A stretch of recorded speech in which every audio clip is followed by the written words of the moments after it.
Hi, I'm Stacey and welcome to the kitchen of my old Kentucky home. When it's cold in Louisville, I'm ready for some comfort food, and there's nothing more comforting than Kentucky Burgoo. Now, if you're not from Kentucky, you may not know what this is. I'm going to tell you a little of the history of it later. But for now, picture being at the track, walking around with a cup of warm stew and being able to stand up a spoon in it because it's so thick, which is the best sign of a good Kentucky Burgoo. So we're going to make that, and I'm going to tell you the history of that soup a little later. Jessica's on her way over with some ingredients to make a bourbon cider punch. And as you can see, we're going to have a lot of food and a lot of drinks, so we're going to invite some friends over. So let's get started. So let's talk about the ingredients for our Kentucky Burgoo. Now, back in Kentucky's history, this meant whatever was basically on hand, meaning whatever you hunted that day as far as the meats go, and whatever vegetables that you had on hand, although there are some traditional ingredients. Now, back in Kentucky's history, wild game, squirrel, mutton, venison. Today we're going to use some things that you probably more likely find at the grocery store. So we've got lamb shoulder, top round, and a chicken. And for our vegetables, again, back in the day, you would use whatever you had on hand, but common ingredients in most recipes would include corn, cabbage, carrots, potatoes, and onion. I've seen a lot of recipes for okra, which I don't care for, so we're not throwing it in, lima beans, and then I like to use green beans as well. And the other ingredients we'll need are cayenne pepper and black pepper to stew the meat, distilled white vinegar, a juice of 1 lemon, diced tomatoes, and tomato puree. And what I think is probably the secret ingredient is Bourbon Barrel Foods barrel-aged Worcestershire sauce. Okay, the first step is to get our meat stewing. So we're gonna lay in our chicken, our top round, and our lamb shoulder. And we're gonna cover this with water. And then we're gonna add our peppers. Need a really big pot to stir all this produce in later. All right, so we've covered it with water. I'm gonna take it to the stove. Okay, I'm gonna add some fresh cracked pepper. Just really whatever your personal taste is. And then the cayenne. And we're gonna turn it on to a low boil. So while our meat is simmering for 45 minutes, we're going to have time to prep the rest of the vegetables. For corn, you can use canned corn or frozen corn as well, but for some reason, I like the taste of the fresh. We're just gonna cut down 4 cobs. While I'm doing that, I wanted to tell you a little bit more about the history of Burgoo. So again, I think that it's been adopted by a lot of the South, but it really is a very Kentucky thing. A lot of people compare it to a hunter's stew, an Irish stew even, and my guess is that it's close to an Irish stew because we had so many Irish and Scotch immigrants back in the late 1700s and 1800s. So that's probably just like our bourbon recipe, and bluegrass music, a lot of where that inspiration came from. Now we'll do the carrots. Again, you can use a bunch of carrots. I got baby carrots because it makes it a little easier to do. They're already washed and cleaned. I've even used crinkle cut carrots before, and that's kind of fun. And you know, any way you want to dice them, you can shred them if you like. It's your personal preference.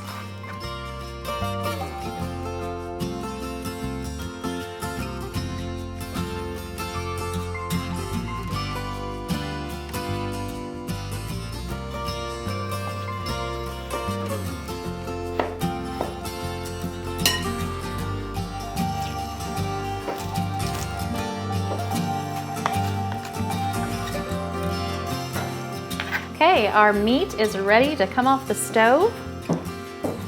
We're gonna take it out of this pot and let it cool because when we get to shredding, it is a lot of work. So we have our lamb shoulder. We have our bottom round. And we have our chicken.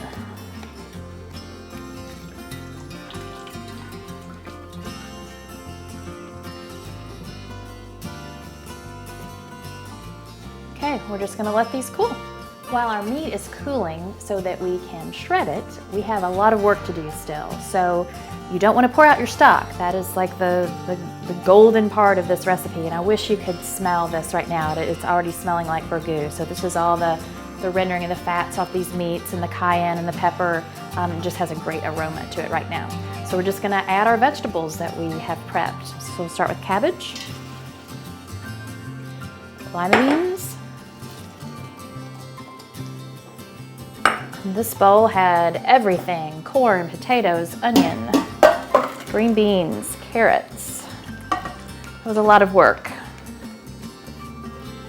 And the hardest part about making burgoo is just all the chopping and shredding, really. And the tomato puree.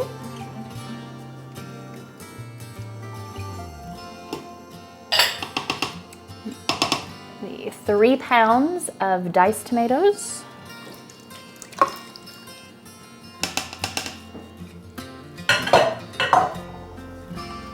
The distilled white vinegar, juice of 1 lemon, and this really good Worcestershire sauce. And then we're going to take this back to the stove. We can go in and start simmering this while we still wait a little bit for that meat to cool.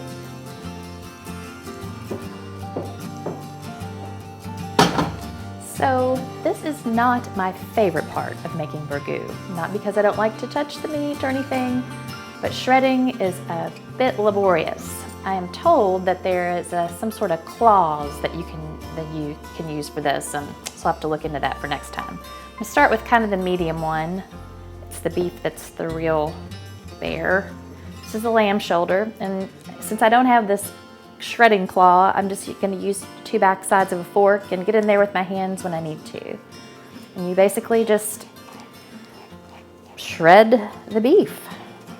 Well, it's been hard work, but now we have our lamb shoulder shredded and our beef shredded. And so I saved the easiest one for last, this big chicken. He comes apart pretty easily.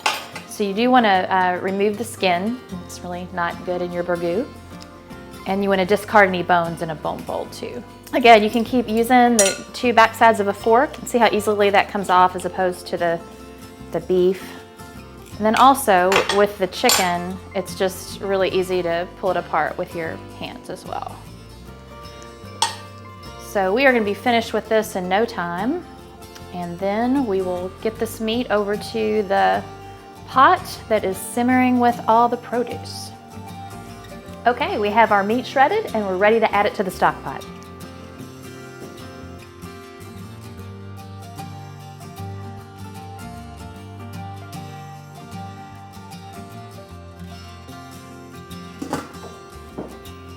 So we're gonna let that simmer for a couple of hours. I'm gonna take a break and we're gonna let Jessica show you how to make bourbon cider punch. Since Stacey's making burgoo for a crowd, I wanted to do a cocktail that would also be easy to serve a group. So the easiest way to do that is by making a punch. Today we're gonna make a bourbon cider punch, and we're gonna need Kentucky bourbon, hard apple cider, ginger beer, and some regular apple cider, and apples for a garnish. So we're just gonna combine 3 cups of bourbon, and I'm using this Evan Williams 1783 because it's a really good bourbon that is not very expensive, and you don't need something really high-end when you've got this many ingredients. All right, and the next thing we're gonna do is 4 cups of the apple cider. It's all right if it's not exactly precise. And then we are going to add 3 bottles of the hard cider. And if you're not really familiar, this is kind of like a beer type drink, but it's made from cider or apples instead of grains.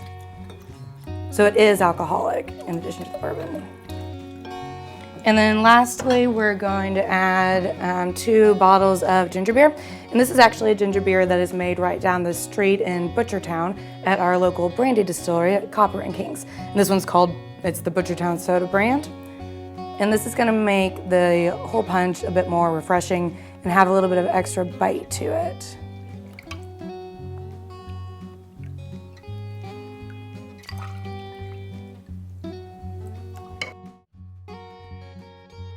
The Burgoo is just about ready, and this punch is delicious. I think our friends are gonna love it.